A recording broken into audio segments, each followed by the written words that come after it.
పేరు భవానీ శంకరి. నేను అనంతపూర్ డిస్ట్రిక్ట్ నుంచి వస్తున్నాను. అండ్ నేను రీసెంట్గా రిలీజ్ అయిన ఏపీపీఎస్సీ గ్రూప్ 1 రిజల్ట్స్లో డిప్యూటీ కలెక్టర్గా సెలెక్ట్ అయ్యాను. నా స్కూలింగ్ వచ్చేసి 8th వరకు కదిరి షారన్ హై స్కూల్లో జరిగింది. తర్వాత 9th and 10th Keshava Reddy talent school Kurnool, later Sri Chaitanya college Hyderabad, and తర్వాత ఇంజనీరింగ్ వచ్చేసి MS Raman institute of technology electronics and కమ్యూనికేషన్లో చేశాను. తర్వాత నేను రాబర్ట్ బోష్లో 2 years సాఫ్ట్వేర్ ఇంజనీర్గా వర్క్ చేశాను. నేను ఈ సివిల్ సర్వీస్ ఎగ్జామ్ చూస్ చేసుకున్న మెయిన్ రీజన్ మా పేరెంట్స్. సో చిన్నప్పటి నుంచి వాళ్ళు గవర్నమెంట్ టీచర్స్, వాళ్ళు స్కూళ్ళలో చూసి, అంటే చాలామంది గవర్నమెంట్ అఫీషియల్స్ని చూసి వాళ్ళ వల్ల వచ్చే చేంజ్ని చెప్పేవాళ్ళు ఎప్పుడు ఇంట్లో. That inspired me a lot. అంటే ఒక మనిషి వల్ల ఇంత చేంజ్ జరుగుతుంది సొసైటీలో అని. అండ్ నేను కూడా అలా ఒక సొసైటీలో చేంజ్ తీసుకురావాలని చిన్నప్పటి నుంచి ఒక డ్రీమ్లా ఉంది నేను. అందుకని నేను సివిల్ సర్వీసెస్ క్రాక్ చేద్దామని 2018లో నేను సివిల్ సర్వీసెస్ ప్రిపరేషన్ స్టార్ట్ చేశాను. And mean while APPSC group 1 notification పడడం వల్ల I recently clear the exam. Group 1 ప్రిలిమ్స్కి అయితే నేను యాక్చువల్లీ యూపీఎస్సీ ప్రిలిమ్స్ ప్రిపేర్ అవుతున్నాను. సో సేమ్ టైంలోనే గ్రూప్ 1 ప్రిలిమ్స్ ఉండింది. That help me a lot. Mostly test series ఎక్కువ practice చేయాలి. ఎక్కువ టెస్ట్ ప్రాక్టీస్ చేస్తే అంత ఈజీగా ఉంటుంది ప్రిలిమ్స్ ఎగ్జామ్లో. అండ్ మెయిన్స్కి వచ్చేసి నేను సిలబస్ పేపర్లో ఎవ్రీ వర్డ్కి ఒక 10-20 lines నోట్స్ ప్రిపేర్ చేసుకున్నాను. అంటే విత్ ఆల్రెడీ ఒక డయాగ్రామ్స్ అండ్ సొల్యూషన్స్తో కలిపి ఒకటి నోట్స్ ప్రిపేర్ చేసుకున్నాను. And that help me a lot. అది ఆ టైంకి ఎగ్జామ్కి చాలా హెల్ప్ అయింది. ప్రిలిమ్స్కి నేను మెయిన్గా చాలా టెస్ట్ సిరీస్ ఫాలో అయ్యాను. సో ఇప్పుడు మార్కెట్లో చాలా టెస్ట్ సిరీస్ దొరుకుతున్నాయి. అండ్ ఆన్లైన్లో కూడా ఈజీగా, అంటే ఫ్రీ మెటీరియల్స్ చాలా అవైలబుల్ ఉన్నాయి. ఎన్ని టెస్ట్ సిరీస్ ప్రాక్టీస్ చేస్తే అంత బెటర్. అండ్ ఇంకొకటి గ్రూప్ 1లో ఆప్టిట్యూడ్ కూడా ఉంది. సో అది చేయడానికి ఎక్కువ ప్రాక్టీస్ అవసరం. అంటే ఆ టైంలో మనకి ఐడియాస్ రాకపోవచ్చు, బట్ ముందే ఎంత ఎంఎన్స్ ప్రాక్టీస్ ఉంటే అప్పుడు అంత డెవలప్ అవుతుంది. అండ్ మెయిన్గా previous papers like past 10-20 years UPSC papers and APPSC papers అన్నీ కూడా సాల్వ్ చేయాలి మనం వెళ్ళే ముందు. లేటర్ ప్రాక్టీస్ పేపర్స్ చేస్తే ఇట్ విల్ బీ గుడ్. మెయిన్గా యూపీఎస్సీకి వచ్చేసరికి it's mostly of analysing, questions అన్నీ అనలైజింగ్గా ఉంటాయి. అండ్ ఎలిమినేషన్ మెథడ్ ఉంటుంది. సో అంటే ఇట్స్ ఏది కరెక్ట్ అనే దానికంటే కూడా ఏది తప్పు అని తెలియాలి మనకి. దెన్ వీ కెన్ యాక్చువల్లీ దానివల్ల మార్క్స్ స్కోర్ చేయొచ్చు. వెరస్ ఏపీపీఎస్సీ వచ్చేసరికి ఎక్కువ ఫ్యాక్ట్స్ బేస్డ్ అడుగుతున్నారు. ఇప్పుడు మార్కెట్లో చాలా మ్యాగజైన్స్ అవైలబుల్లో ఉన్నాయి. అంటే ఏపీ కరెంట్ అఫైర్స్, నాకు కూడా ఏపీ కరెంట్ అఫైర్స్ అంత ఐడియా లేదు, but actually socio economic survey of Andhra Pradesh immediate past year చదివితే లైక్ ఇమ్మెన్స్ ఎక్కువసార్లు దాన్ని రివైజ్ చేస్తే మన కరెంట్ అఫైర్స్ మీద మంచి ఐడియా వస్తుంది. అంటే ఏపీ స్టేట్లో ఏం జరుగుతుంది అని. ఏపీలో దొరికే మ్యాగజైన్స్ వల్ల కూడా కొంచెం ఫ్యాక్ట్స్ బేస్ మీద ఎక్కువ కాన్సన్ట్రేట్ చేయాలి ఏపీపీఎస్సీ ప్రిలిమ్స్కి అయితే. మెయిన్స్ వచ్చేసి సిలబస్ పేపరే వెరీ ఇంపార్టెంట్ అండి. సిలబస్లో ఉన్న క్వశ్చన్సే అడుగుతారు. For example if you see polity paper చూస్తే ద ఫస్ట్ క్వశ్చన్ వాజ్, అంటే ఫస్ట్ సిలబస్ పేపర్లో first line was salient features of constitution. That was direct question in the exam. So మనం already ఉండే ప్రతి వర్డ్కి ఒక 10-20 lines ప్రిపేర్ చేసుకుంటే so maximum దాంట్లో అడిగే ఛాన్సెసే ఉన్నాయి. మనం మల్టిపుల్ సోర్సెస్ చదివితే ఆ లాస్ట్ మినిట్లో రివైజ్ చేయడానికి కూడా కన్ఫ్యూజ్ అయిపోతాము. సో ఎంత క్రిస్ప్ అండ్ ప్రిసైజ్గా మనం మ్యాటర్ చేసుకొని ఆ మ్యాటర్ని ఎక్కువ టైమ్స్ రివైజ్ చేస్తే ఎగ్జామ్లో డైరెక్ట్గా రాయడానికి హెల్ప్ అవుతుందండి. అండ్ మెయిన్స్ ఆన్సర్ రైటింగ్ అంటే నా స్ట్రాటజీ ఏంటంటే, ఫస్ట్ యాజ్ ఐవ్ టోల్డ్ ఒక నోట్స్ అయితే ప్రిపేర్ చేసుకున్నాను. But what is mainly important is మన యాటిట్యూడ్ తెలియాలి దాంట్లో. Like being a civil servant, what kind of solution you're going to propose and what is examiner expecting అనేది మనం ముందే తెలుసుకొని దాని ప్రకారం రాయాలి. Like for example if the question paper set చేసే వాళ్ళు if they are asking critically analyse అనుకోండి, we have to say pros and cons of that. And then we have to give the solution also. Illustrate ante we have to provide with examples. So what is examiner asking? Adi manam clear ga choose dani prakarame answers rayali. So that's actually main scoring point. And facts అయితే ఖచ్చితంగా రాయాలి. For example writing indexes, అంటే ఎక్కడ India ఉంది, ఏ ర్యాంక్లో ఉంది, or the present growth rates, అవన్నీ కూడా if you write the facts ఏమనిపిస్తుంది అంటే లైక్ వీళ్ళకి తెలిసి చెప్తున్నారు. They are not simply passing the statement. We can generally pass the statement without knowing the facts కదా. So if you just mention then they will come to know, yeah వీళ్ళకి తెలిసి చెప్తున్నారు, they not just bluffing అని అనిపిస్తుంది. So ఎస్ఏకి అయితే నేను మార్కెట్లో available అయ్యే మెటీరియల్స్ చూసాను అండ్ కొన్ని టెస్ట్ సిరీస్ కూడా అటెండ్ అయ్యాను. So actually test series attend అయితే చాలా బెనిఫిట్ ఉంటుంది. ఆ టైంలో మన బ్రెయిన్ వర్క్ చేయదు ఎగ్జామినేషన్ హాల్లో, ఓన్లీ మన హ్యాండే వర్క్ చేయాలి. సో ఎంత ప్రాక్టీస్ చేస్తే అంత బెటర్. అండ్ హిస్టరీ పేపర్కి వచ్చేసరికి, హిస్టరీ అండ్ జియోగ్రఫీ పేపర్కి వచ్చేసరికి మెటీరియల్ చాలా తక్కువ ఉంది మార్కెట్లో, అండ్ మోస్ట్లీ ఆఫ్ తెలుగులో మెటీరియల్ అవైలబుల్గా ఉంది.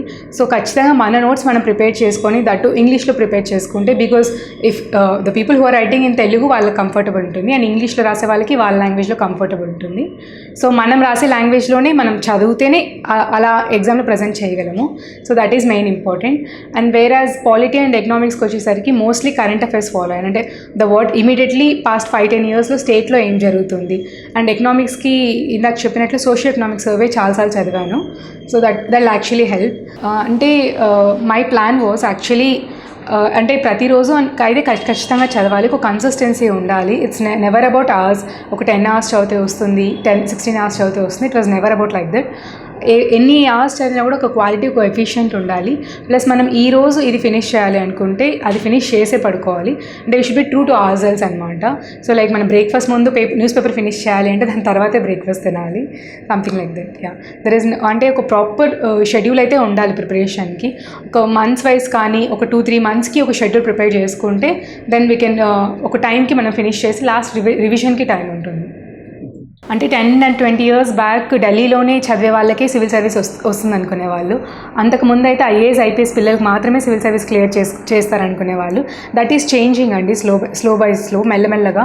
అంటే ఇప్పుడు మనకి మార్కెట్లో అంత అవైలబుల్గా ఉంది. మనకి చదవాలన్నా అంటే ఎవ్రీథింగ్ ఈజ్ ఫ్రీలీ అవైలబుల్. చాలా ఇన్స్టిట్యూట్స్ ఫ్రీగా కరెంట్ అఫైర్స్ ఎవ్రీథింగ్ ఫ్రీగా ప్రొవైడ్ చేస్తున్నారు.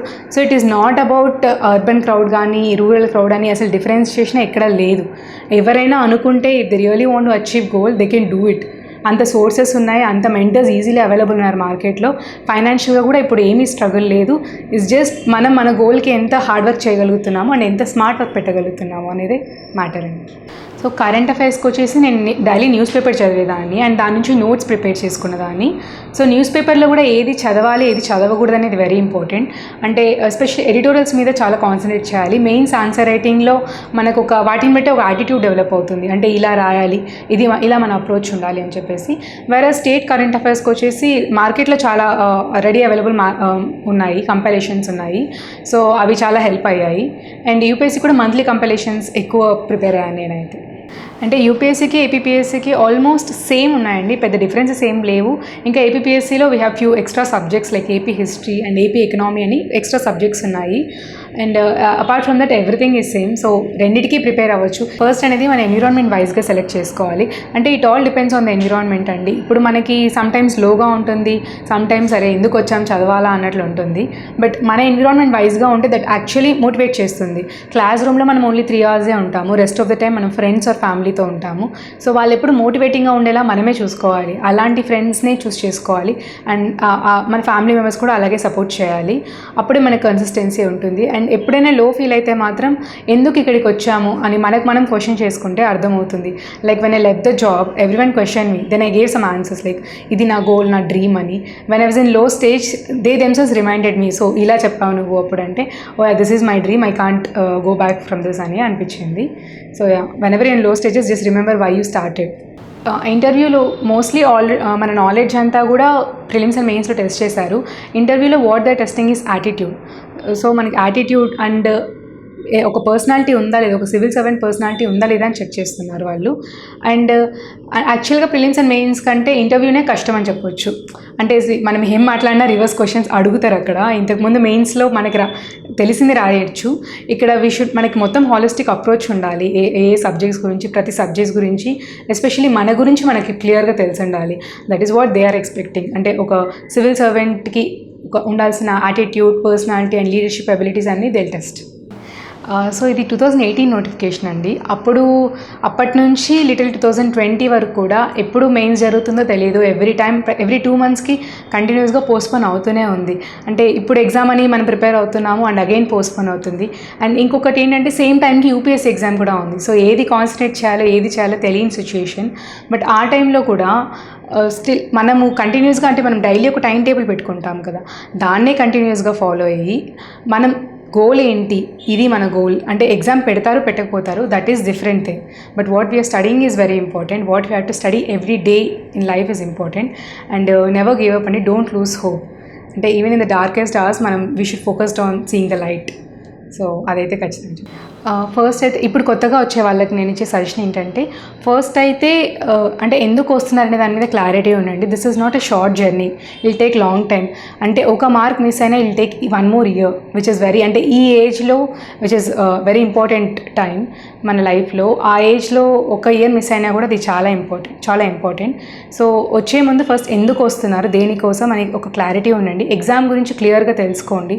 అండ్ సిలబస్ని ఫస్ట్ చదివి ప్రీవియస్ పేపర్స్ చూసి then you can decide to enter in to the exams. And 1 more suggestion ఏంటి అంటే, ఏ అటెంప్ట్ అయినా ఇది నా లాస్ట్ అటెంప్ట్ అనుకోండి. లైక్ ఎవ్రీ టైం లేదు ఈ ఇయర్ సరిగా ఈ సబ్జెక్ట్ చదవలేదు, నెక్స్ట్ ఇయర్ చదువుతానని ఎప్పుడు అనుకోవద్దండి. Think this is your last attempt and then do it. Civil సర్వీసెస్కి రైట్ ఏజ్ అనేమీ లేదండి. బట్ మనమైతే ముందే ఎన్సీఆర్టీస్ అన్నిటి మీద ప్రాపర్ బేస్ ఉండాలి. మనకి ముందే ఫస్ట్ చదివేసి ఉంటే చాలా హెల్ప్ అయ్యేది.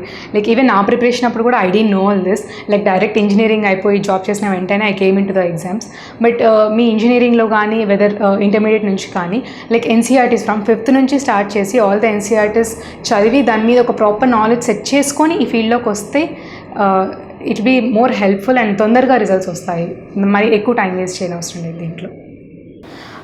నా ఏపీపీఎస్సీ ఇంటర్వ్యూ అయితే mostly it was based on my engineering background అండి. నాది electronics and communication. So mostly the questions were on that. And అలాగే నా UPSC optional mathematics. So mathematics గురించి క్వశ్చన్స్ అడిగారు.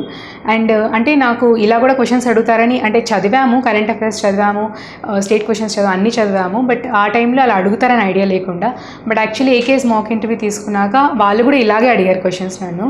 So then I realised okay ఇక్కడ lacking ఉంది, ఇది నేను చదవాలి అని చెప్పి దెన్ ఐ రియలైజ్డ్. సో దానివల్లే కొంచెం మంచి మార్క్స్ అనేది వచ్చాయని చెప్పొచ్చు. అండ్ నెవర్ గివ్ అప్ అండి, డోంట్ లూజ్ హోప్. ఇది కాకపోతే ఇంకా ఉన్నాయి, బట్ దీనికైతే whenever you're giving give you 100%. సో తర్వాత మనకు డిసాటిస్ఫాక్షన్ ఉండకూడదు కదా, నేను ట్రై చేయకుండా వెళ్ళిపోయానని చెప్పి.